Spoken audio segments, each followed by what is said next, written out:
Saudi Arabia Mecca મદીનામાં હજ પડવા જવા માટે દરેક મુસ્લિમ બિરદારોની ઈચ્છા હોય છે, પરંતુ અમુક લોકોની તે ઈચ્છા પૂર્ણ થઈ શકતી નથી. ત્યારે ગત વર્ષે કેરલાના એક યુવક શિહાબ ચોતુરે 1400 વર્ષ પુરાણી પરંપરાની યાદ તાજી કરવા માટે મક્કા મદીના ચાલતા જવા નીકળ્યો હતો, જેમાં તે વર્ષ 2023માં મક્કા મદીના પહોંચી હજ પડી હતી.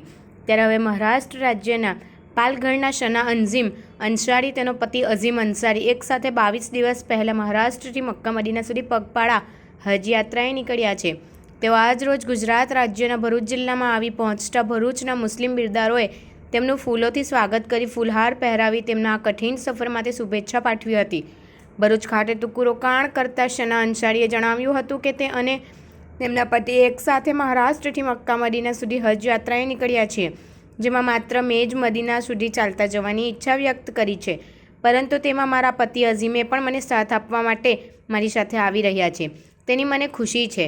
અમે ગુજરાતમાંથી રાજસ્થાન, પંજાબથી વાઘા બોર્ડર પાસ કરી પાકિસ્તાન, ઈરાન, ઈરાક 5 જેટલા દેશમાંથી પસાર થઈને 1 વર્ષની સફર કરી 7500થી વધુ કિલોમીટરની યાત્રા કરીને મક્કા મદીના પહોંચી હજ પડીશું.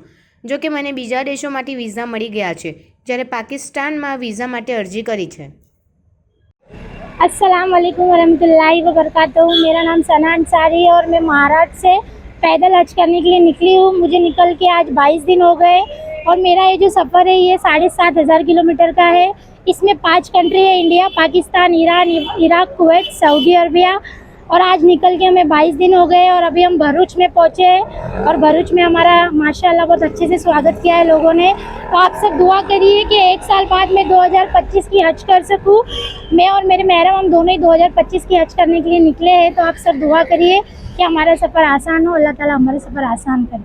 अस्सलाम वालेकुम। बाकी सब देशों से आपको वीज़ा मिल गया है? जी, वीज़ा हमको सब मिल गया है। सिर्फ पाकिस्तान का वीज़ा भी अप्लाई किया है, उसका प्रोसेस चालू है। बाकी चारों कंट्री का हमने ऑनलाइन लिया है।